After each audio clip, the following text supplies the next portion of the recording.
पंचमी की कथा मुख्य रूप से ज्ञान, कला और संगीत की देवी मां सरस्वती के जन्म और सृष्टि की रचना से जुड़ी है, जहां ब्रह्मा जी ने सृष्टि में ध्वनि और ज्ञान लाने के लिए सरस्वती को उत्पन्न किया।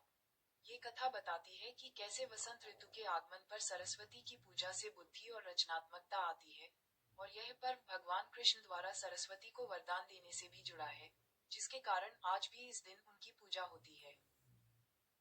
प्रमुख कथाएं, मेन स्टोरीज। 1. सरस्वती का जन्म, बर्थ ऑफ सरस्वती।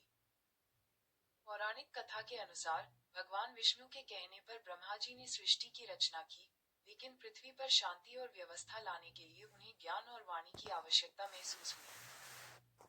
तब ब्रह्मा जी ने अपने कमंडल से जल छिड़ककर एक अद्भुत स्त्री को प्रकट किया, जिनके 4 हाथ थे, जिनमें वीणा, पुस्तक, माला और कमल था। उन्होंने वीणा बजाई, जिससे सृष्टि में ध्वनि, संगीत और ज्ञान का संचार हुआ, और ब्रह्मा जी ने उन्हें सरस्वती नाम दिया। इसी दिन से सरस्वती पूजा की शुरुआत हुई। 1. भगवान श्री कृष्ण और सरस्वती, लॉर्ड कृष्णा एंड सरस्वती। एक अन्य कथा के अनुसार भगवान कृष्ण ने प्रसन्न होकर सरस्वती को वरदान दिया कि वसंत पंचमी के दिन उनकी पूजा की जाएगी और उन्हें विद्या की देवी के रूप में पूजा जाएगा। 1. त्रेता युग की घटना, इवेंट फ्रॉम त्रेता युगा।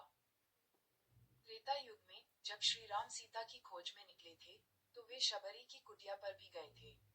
इस दिन, वसंत पंचमी के दिन ही राम जी वहां पधारे थे, और उस क्षेत्र के वनवासी आज भी उस शिला की पूजा करते हैं, जहां राम जी बैठे थे। महत्व, सिग्निफिकेंस। 1. ये दिन वसंत ऋतु के आगमन का प्रतीक है और ज्ञान, कला और संगीत की देवी सरस्वती को समर्पित है। 2. विद्यार्थी, कलाकार और विद्वान इस दिन सरस्वती से बुद्धि और रचनात्मकता के लिए आशीर्वाद मांगते हैं। और 3. लोग पीले वस्त्र पहनते हैं, पीले फूल चढ़ाते हैं और मीठे पकवान बनाते हैं, जो वसंत की ताजगी और समृद्धि का प्रतीक है।